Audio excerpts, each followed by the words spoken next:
Hi, my name is Arden Baxter, and today I will be presenting work on evaluating different scenarios for school reopening under the COVID-19 pandemic. This is part of a larger research being done on COVID-19 by a team at Georgia Tech. So back in spring of 2020, schools across the country began to close and move to online instruction amid the COVID-19 pandemic. These school closures had an impact both educationally and economically. So many teachers and students were not prepared for online instruction, and some students were disproportionately affected due to lack of proper technology or access to internet. In the months leading up to the fall 2020 semester, school systems struggled with the decision of how and when to safely and effectively deliver instruction amid the ongoing pandemic. The goal of this research is to evaluate the trade-offs between the potential health benefits of various school reopening scenarios, including the projected number of infections and deaths due to COVID-19, versus their potential educational and economic impacts. So our research looked specifically at the state of Georgia, and for Georgia, districts with a high number of cases were recommended to open with online instruction in the fall of 2020. However, online instruction poses its own challenges. So for example, a lot of rural counties in Georgia have limited internet connectivity. Hancock County was ranked number 6 amongst COVID-19 cases per capita, yet only about 2% of the county has access to broadband internet.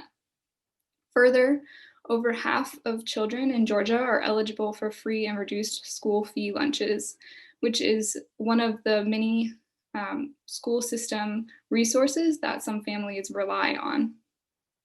Additionally, as mentioned previously, childcare responsibility for working parents can be difficult, especially if these children need supervision during the day because of online instruction and parents need to be working. On the other hand, in-person instruction could lead to an increase in community infection spread, especially if social distancing measures and recommendations are physically and financially challenging for school systems. So for example, some school systems may have poor ventilation or may have budget cuts that lead to limited access to resources that are necessary for sanitation purposes, like hand sanitizers or proper facilities to clean classrooms in between uses. So in order to evaluate these different school scenarios, we implemented and adapted an agent-based simulation model to predict the spread of COVID-19 geographically and over time. The model looked at the natural progression of the disease at the individual level, where each agent in the model was either susceptible, exposed, transitioning, asymptomatic, symptomatic, recovered, hospitalized, or dead. And those in the transitioning, asymptomatic, and symptomatic groups were considered infectious. So if an agent becomes exposed, they then move to the transitioning period, which can also be thought of as the pre-symptomatic stage. And then with a certain probability, they become either asymptomatic or symptomatic. There's also a certain probability that those that are symptomatic have a more severe case, in which case they need to be hospitalized. These probabilities for the model were taken from COVID-19 specific literature, like estimates from the CDC. In addition, we implemented different data from Georgia using the US Census Bureau. So this was demographic data as well as workflow data. So for demographics, we looked at household statistics like household size and type, as well as classroom sizes and different age statistics. And in the simulation, we had 1 million agents, which each corresponded to about 10 people in the state of Georgia, as the state of Georgia is about 10 million.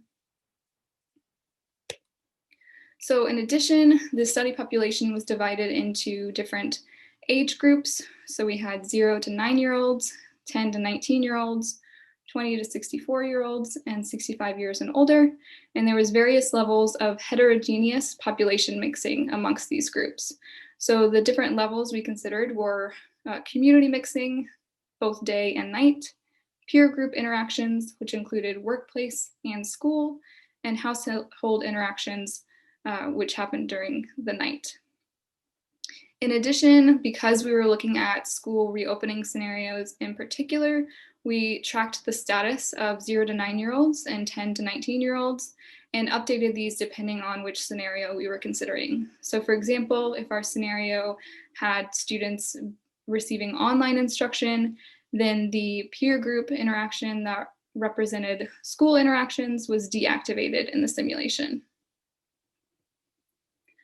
The timeline of the simulation was February 18th to November 24th. And as a baseline, we considered various levels of school closure, shelter in place, voluntary quarantine, and voluntary shelter in place. For school closure, we considered March 16th to August 10th, which aligns with the different school closures that we saw in the state of Georgia. And for shelter in place, we followed the official Georgia ordinance, which was from April 3rd to April 30th at an 80% compliance to adjust for that population that can't shelter in place, like essential workers. Voluntary quarantine is defined as an entire household staying home if someone in the household is experiencing symptoms until the entire household is symptom-free. So for this, we gradually increased voluntary quarantine compliance up until shelter in place. And then after shelter in place, we gradually decreased voluntary compliance. For voluntary shelter in place, this is households voluntarily remaining to shelter in place, regardless of whether there's an official ordinance or not.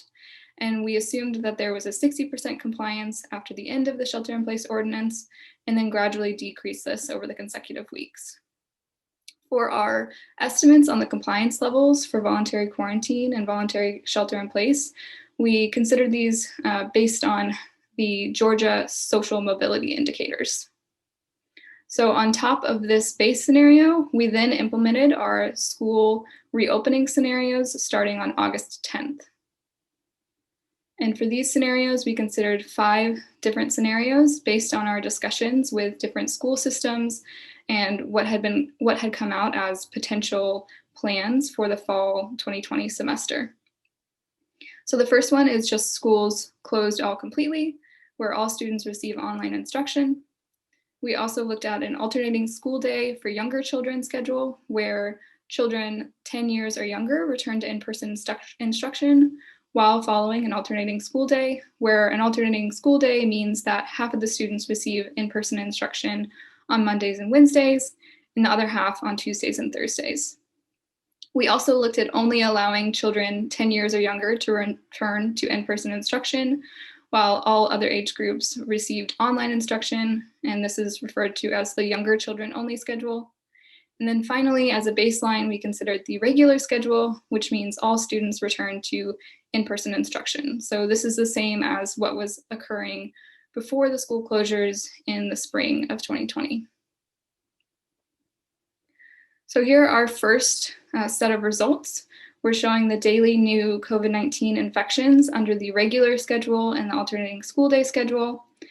I also want to point out here that the different numbers correspond to different reopening dates. So we considered 6 different options for reopening schools to see if delaying this reopening date had any impact on the infection curves.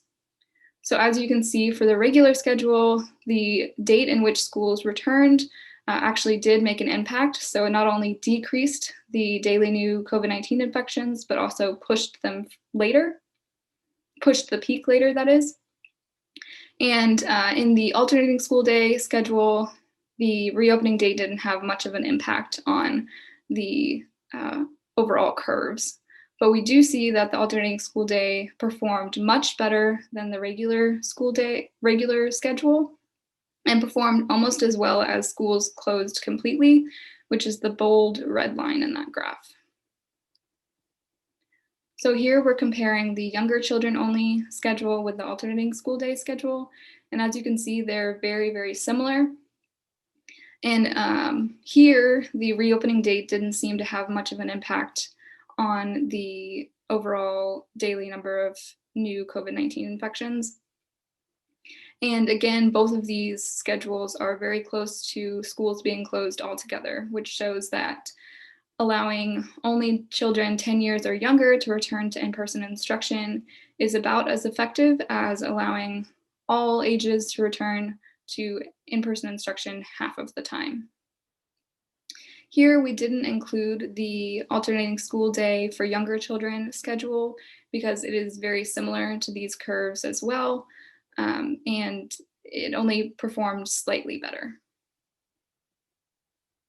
So to conclude, we see that delaying the reopening date had a greatest impact on the regular schedule, allowing us to not only delay the peak day, but also to reduce the peak, and that the alternating school day and school closed schedules were very similar, which shows that having an alternating school day could significantly slow down the disease spread. And in particular, this schedule provides a good balance between reducing infection spread and ensuring access to in-person instruction. So one option that would be similar is if you allow students to decide whether they want to opt in to in-person instruction or remain online.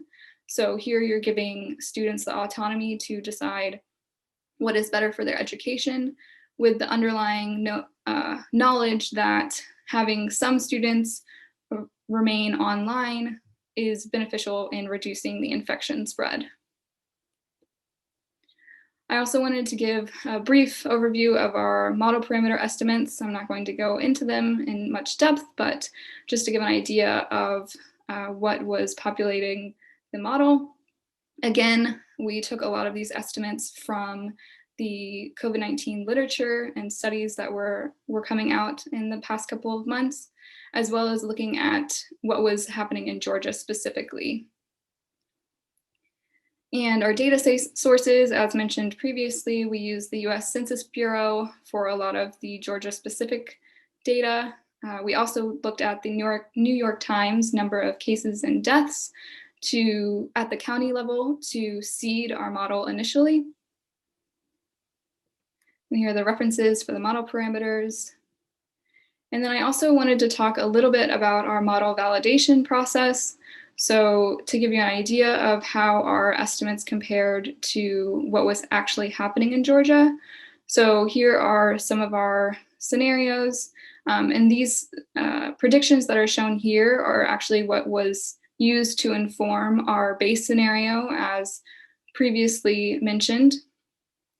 On the left, you see these scenarios compared to the reported deaths. And on the right, you see them compared to the confirmed number of infections in Georgia. And for the confirmed number of infections, we provided a band of 4 to 8 times to account for under-testing and under-reporting and the asymptomatic population. And this actually corresponds to a CDC article that came out that said that actual infections could be up to 10 times more than those that were confirmed. And for deaths, we included a band of 1 to 1.25 to also account for underreporting. So you can see that our predictions are actually following the trend of what was happening in Georgia at the time. And I want to mention here that the data does end around August, because when we were doing this work, we were doing it around June and July. So we were only looking at validating our work based on what was happening during that time. So I'd also like to thank some of the state of Georgia representatives for their support and guidance, as well as some data that they provided that helped with validating our model and making sure that we were accurately representing what was happening in Georgia. They also helped, especially the Georgia Department of Education gave us some insights into the different scenarios that we could consider for school reopening for the fall semester. And I want to thank some Georgia Tech students and colleagues for various contributions and support on parts of this project. If you have any other questions or you want to know more about some of the other research that we've done around COVID-19, feel free to email me or connect with me on Twitter. I'd be happy to talk. Thank you.